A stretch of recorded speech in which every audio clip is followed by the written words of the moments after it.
নমস্কার, আমি অরিত্র। আপনারা দেখছেন কলকাতা টিভির ডিজিটাল।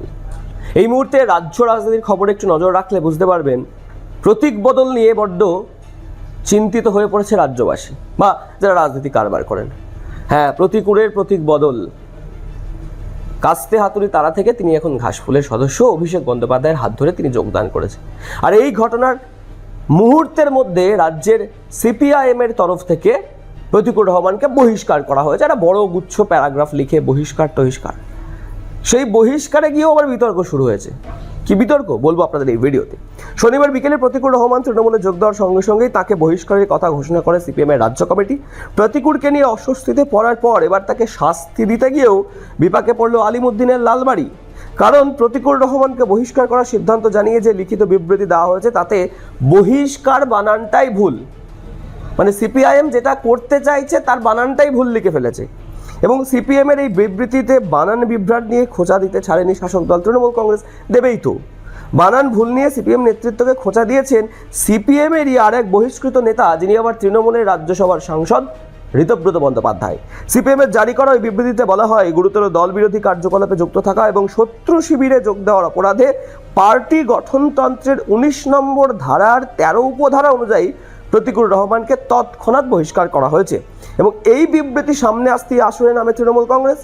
বানান বিভ্রাট নিয়ে খোঁচা দিয়ে দলের সাংসদ ঋতব্রত বন্দ্যোপাধ্যায়, অর্থাৎ তৃণমূলের রাজ্যসভার সাংসদ, যিনি একটা সময় সিপিআইএম করতেন, তাকে বহিষ্কার করা হয়েছিল। তিনি বলছেন, আন্তর্জাতিক মাতৃভাষা দিবসে বিজেপি বিরোধী লড়াইকে জোরদার করতে আমাদের নেতা অভিষেক বন্দ্যোপাধ্যায়ের হাত ধরে প্রতিকুর রহমান তৃণমূল কংগ্রেসে যোগ দিয়েছেন। তাঁর এই যোগদানের পর সিপিএমের পশ্চিমবঙ্গ রাজ্য কমিটি একটি প্রেস বিবৃতি দিয়ে তাকে বহিষ্কার করেছে। সিপিএম নিজেদের মেধা চর্চার সর্বোচ্চ কেন্দ্র মনে করে। মোহাম্মদ সেলিমের জামানায় সিপিএমের মেধা চর্চার এত রমরমা, প্রকৃতপক্ষে সিপিএমের নিম্ন মেধার চাষ হচ্ছে। নিম্ন মেধার তথাকথিত হোলটাইমারদের তুলে ধরার চেষ্টা চলছে। প্রতিকুর রহমানকে বহিষ্কার করার বিবৃতিতে সেটা আবারও প্রমাণিত হলো। এবং একই সাথে ঋতব্রত বলছেন, আমার বিশ্বাস করতে কষ্ট হচ্ছে যে সিপিএম প্রতিকুর রহমানকে বহিষ্কার করতে যে বিবৃতি দিয়েছে তাতে বহিষ্কার বানানটাই ভুল।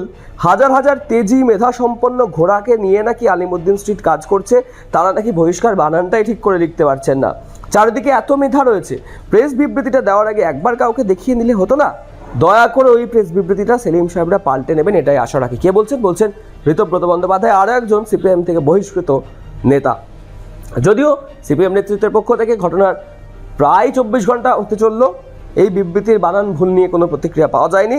নতুন করে কোনো প্রেস বিবৃতিও, আমি যতক্ষণ আপনাদেরকে এই ভিডিও প্রতিবেদন শোনাচ্ছি ততক্ষণও নতুন আর কোনো প্রেস বিবৃতি প্রকাশ হয়নি। অর্থাৎ বাম যে এবার কার্যত বিপদে পড়তে চলেছে সেটা কিন্তু ঠাড়ে বহরে স্পষ্ট হয়ে যাচ্ছে এরকম একের পর এক ঘটনা দেখে।